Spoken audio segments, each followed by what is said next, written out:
Mereka mai tanya kat aku. Ada lah, sebelum ni pun ada lah 2-3 orang mai lagu macam mana cakap kat aku. Tapi masa tu aku tak nampak. Jadi bila ada member yang jumpa hang main hurai kat aku tak apalah, satu hari aku jumpa hang hurai sendiri. Sebab aku ingat dia sebab the time lah, budak-budak muda atau orang Melayu, budak-budak muda atau orang Melayu apa start ambil tahu benda ni. Jadi sebenarnya aku tak faham benda ni. Dia dari mana dan bagaimana dan ke mana. Boleh urai sikit aku. Dia macam ni Pat. Benda ni orang duk sebut kan tentang era digital. Orang duk sebut pasal Bitcoin lah, coin apa semua orang duk sebut. Benda ni memang kalau kita tengok dia masa depan lah, future. Maksud kata satu masa nanti tu memang mereka tak nak guna Pat. Duit kertas ni semua mereka tak nak guna. Tak ada lah. Tak ada dah. Mereka nak pergi total cashless society. Itu sebabnya sebenarnya Pak nak bagi tahu dia relate dengan semua apa yang jadi kat kita time pandemic ni. Pandemic. Ada bukan pandemic ah. Pandemic. Dia pandemic. Sebenarnya sekarang dah jadi scamdemic pula tu. Dia relate semua sekali. Sebab tu kalau kita tengok sebenarnya setiap 100 tahun sekali Pak, dia berlaku pandemik macam ni. Dia berlaku lockdown yang kita rasa ni 100 tahun sekali.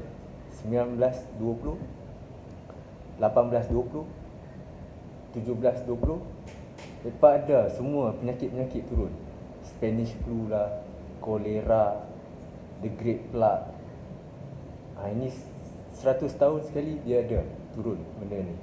So kalau kita nak kata dia satu kebetulan mungkin, Okey. Ataupun sesuatu yang dirancang. atau sesuatu yang dirancang.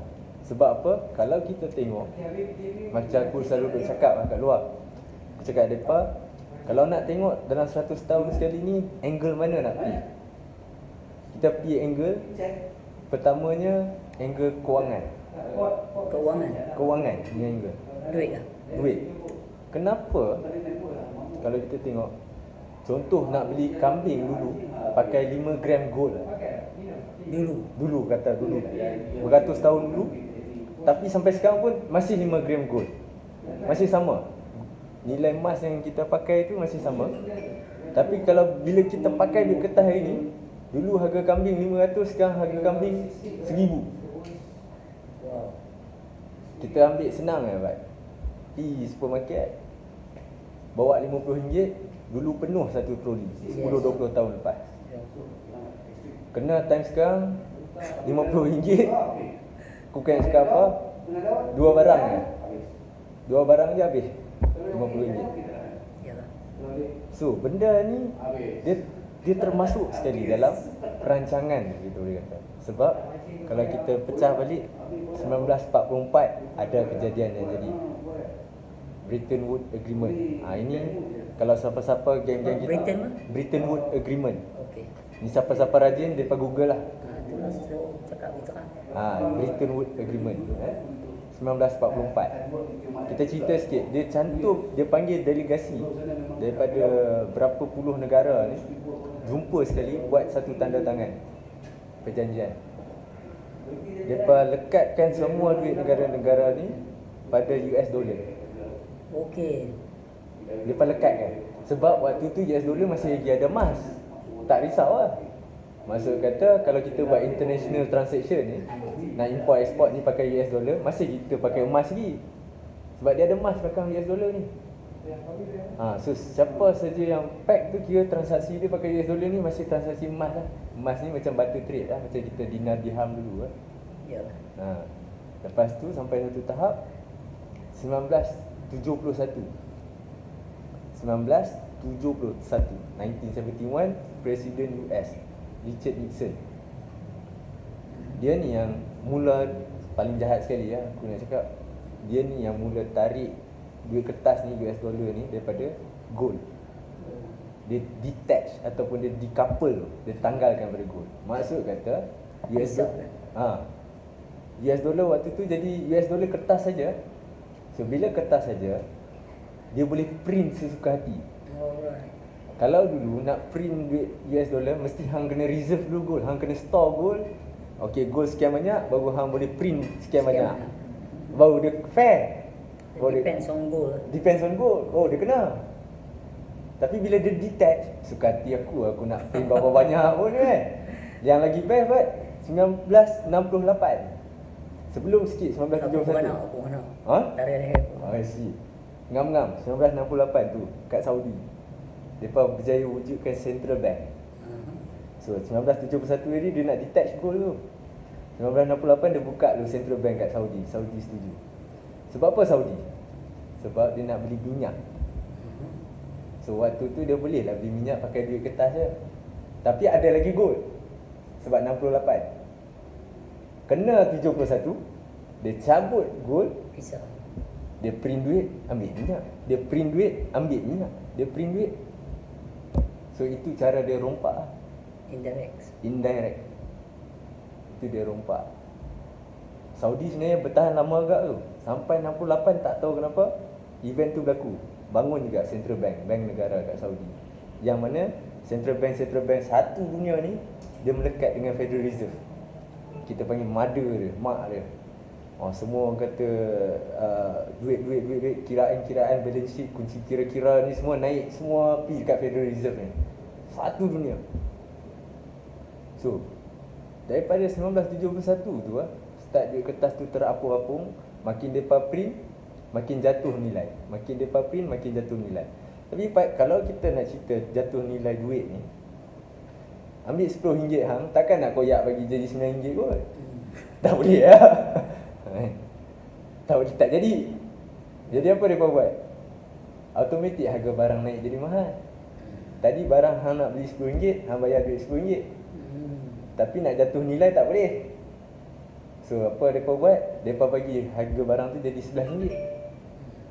So hang kena top up RM1 lagi ke atas. So that's how they play the game. Yang mana mereka print duit automatik harga barang naik. Mereka print duit harga barang naik. Itu pasal kita tengok McDonald apa semua dulu harga berapa ringgit, sekarang berapa ringgit. Telur dulu berapa ringgit, sekarang berapa ringgit. Beras dulu sekarang berapa ringgit, sekarang berapa ringgit.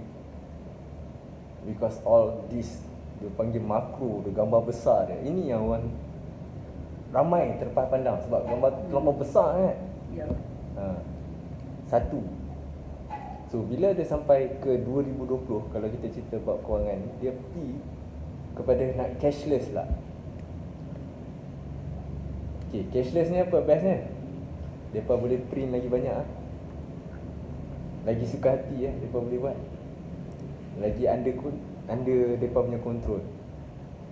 So 2020 ni mereka jadikan pandemik ni nak bagi semua orang, kalau dia nak suruh hang pakailah cashless, pakailah digit, pakailah nombor dalam handphone, hang pun macam ada lagi duit kertas kat tangan ni. Aku dah biasa pakai buat benda ni. Tapi dia bagi pandemik, hang lockdown, automatik hang pakai Shopee. Nak tak nak pakai digit juga bayar. Automatik. Asyik tu. Automatik buat. Ni. Mak aku umur 50 lebih dekat 60 tak pandai Shopee. Automatik pandai.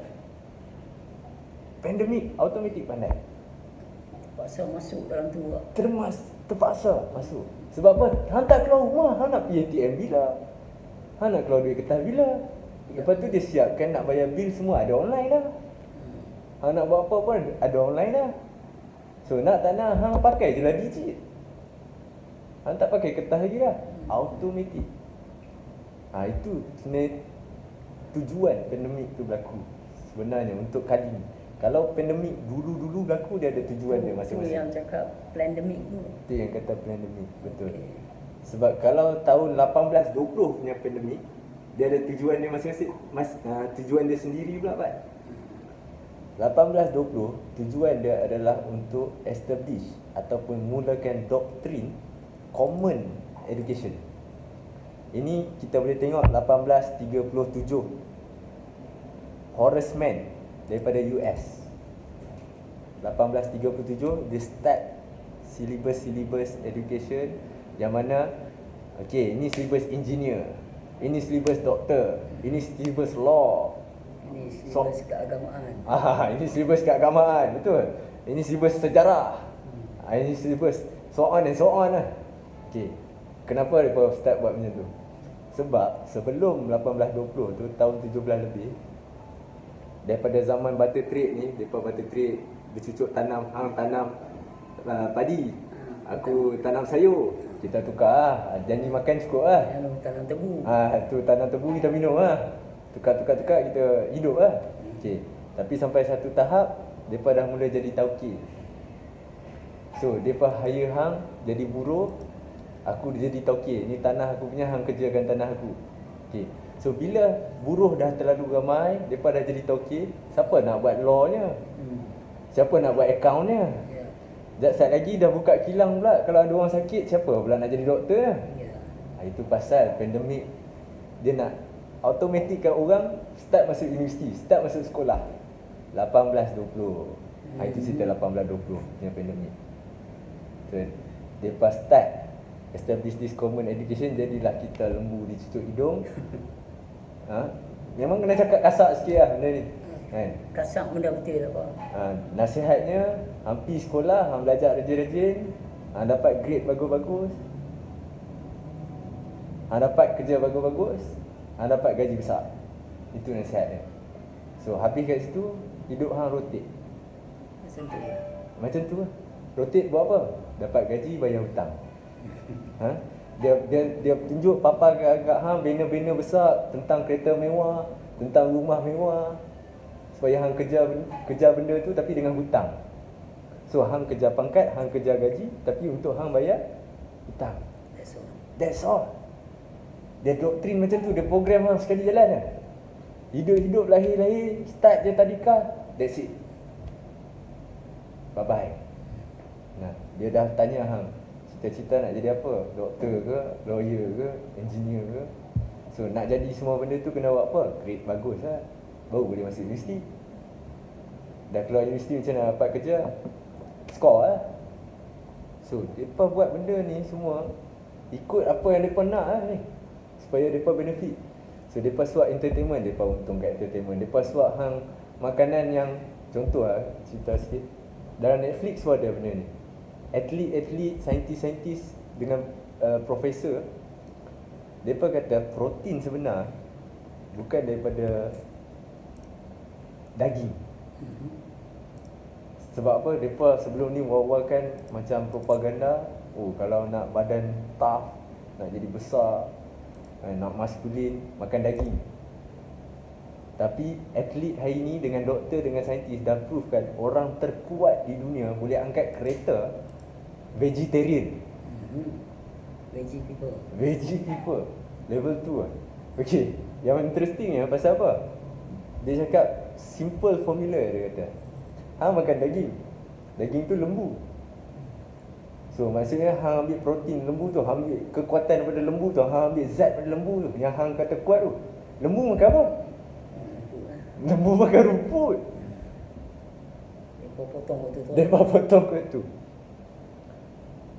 So basically protein tu yang paling banyak kat mana? Kat lembu ke kat rumput? Definitely kat rumput. Tapi takkanlah kita makan rumput kan, sayur-sayur lah maksudnya kan. Ini bab usul ya. Bab usul lah. Jadi kalau kita tengok kat situ pun, itu semua dah propaganda bagi mereka boleh buat duit dan melemahkan. Sambil buat duit, sambil melemahkan. Suap lagi entertainment, suap lagi air coke, air gas semua ni yang bergula. So mereka nak buat apa tu semua? Nak bagi penyakit. Kenapa nak bagi penyakit? Sebab mereka nak buat ubat. Medical industry pula. Pergi go tu pula bisnes lagi. Padahal orang kita ni asal tak ada ke ubat? Dulu tak ada ubat tak boleh hidup ke? Dulu tak ada ubat tak boleh sembuh ke? Elok ya hidup dulu-dulu kan? Ya, orang dulu kan. Tak perlu pun ubat-ubat yang orang kata kimia-kimia ni lah, chemical ni semua tak perlu.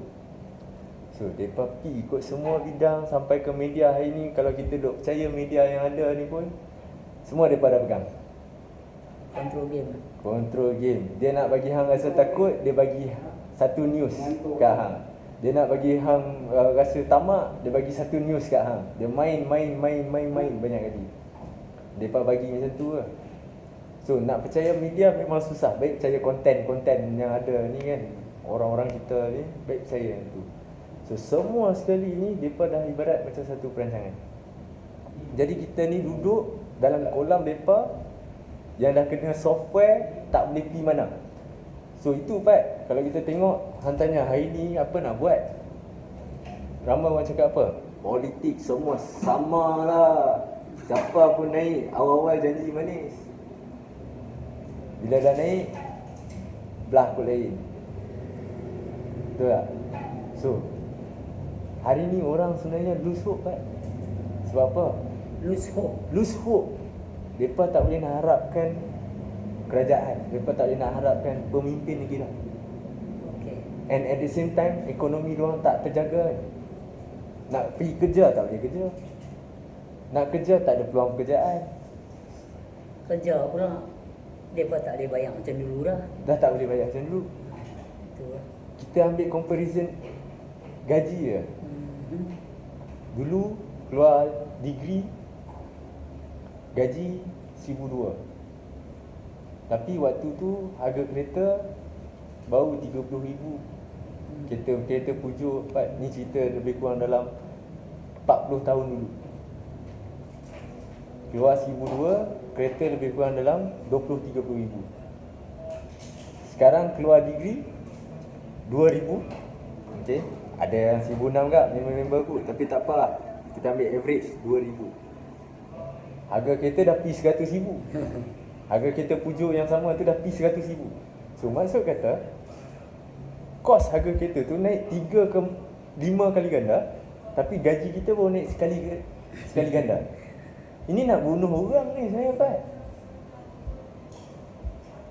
Ni nak bunuh orang sebenarnya. So kalau kita tengok semua sekali ni, dia dah trap kita untuk memang membunuh. So is there, kita 17 minit kita bersembang ni. Sekarang ni nak tanya, is there a way, ada jalan keluar daripada area ni, atau ada satu gelombang yang baru yang kita boleh ride with untuk keluar dari ni? Senang cakap memang ada. Ada. Okay, what is Ini yang perlu diketengahkan, yang perlu ramai orang tahu lagi, kongsi tentang benda ni. Alright. Sebab benda ni sebenarnya bila ada internet, akses ni dia dah global lah Pak. Pertamanya, contoh kata kalau kita dulu berfikiran buat bisnes saja pun, kita buat bisnes, kita berfikir nak jual dekat depan mata apa yang kita ada. Tapi actually dengan internet, hang boleh fikir lah macam nak jual kat Europe. Okay. Through kat eBay, through kat Amazon, hang sebenarnya dah berniaga. Ada platform. Dah ada platform lah. Hang sebenarnya dah berniaga kat sana, walaupun hang duduk Malaysia. Definitely yes. Tapi orang kita, dia mungkin masih follow cara lama. So kita nak bawa mereka follow cara baru. Dengan cara baru je, benda akan membangun balik. Sebab apa? Kita kena main kolam baru. So itu yang salah satunya contoh. Macam kami duk sebarkan kat orang tentang, kalau kewangan ni kita duk pakai yang depa punya, sampai bila kita akan tak pergi mana? Sampai bila kita akan makin tertekan, makin sakit? Boleh kat mereka? Pakai barang mereka, boleh kat mereka? Boleh kat mereka lah. Betul lah tu. Mereka je sedap lah. Kan? So itu kita cakap, kenapa tidak kita buat kita punya sendiri? Kenapa tidak kita bina sistem kewangan kita sendiri dengan teknologi yang ada? Macam tadi lah, bisnes hang awal-awal boleh berniaga kat Malaysia, tapi sekarang dah boleh berniaga antarabangsa. So sekarang ni sama juga kewangan. Kalau mereka boleh print duit, kenapa kita tak boleh print duit kita sendiri? Kalau mereka boleh buat sistem kewangan sendiri, kenapa kita tak boleh buat sistem kewangan kita sendiri? That's the question. So dia punya faktor adalah kebergantungan saja. Kalau mereka boleh pisahkan kertas dengan emas, macam mana kita tak boleh cantumkan balik ya? Betul. Macam mana kita tak boleh cantumkan benda? Sebab kalau kita cantum maka selamatlah kita. Okay, so that's the point. Alright. Tak berlakulah inflasi. Okay, I see. So itu hala tuju yang kita nak pergi. So sekarang ni pokok pangkal dia kita tu. Kita kesedaran. Okay, alright. Dekat kesedaran sebenarnya. Okay. So kalau ada kesedaran, actually kita akan mula nampak semua gambar besar ni, dan kita akan jumpa dengan komuniti-komuniti yang sebenarnya daripada mula dah mula bina sistem kewangan sendiri yang satu hari nanti tak perlu pakai bank lah. Dia pada buat lah. Dah buat. Kita join sekali right together. Sebab sistem tu adalah sistem yang terasing daripada bank sekarang, dan sistem tu akses dia global.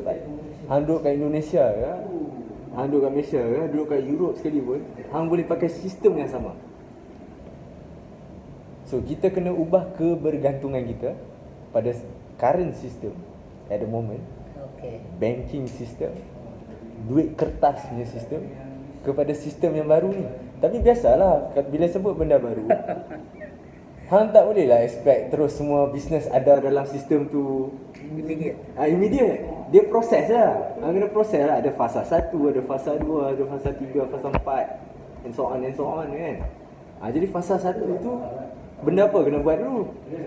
Of course community dulu. Maksudnya community kena join sekali.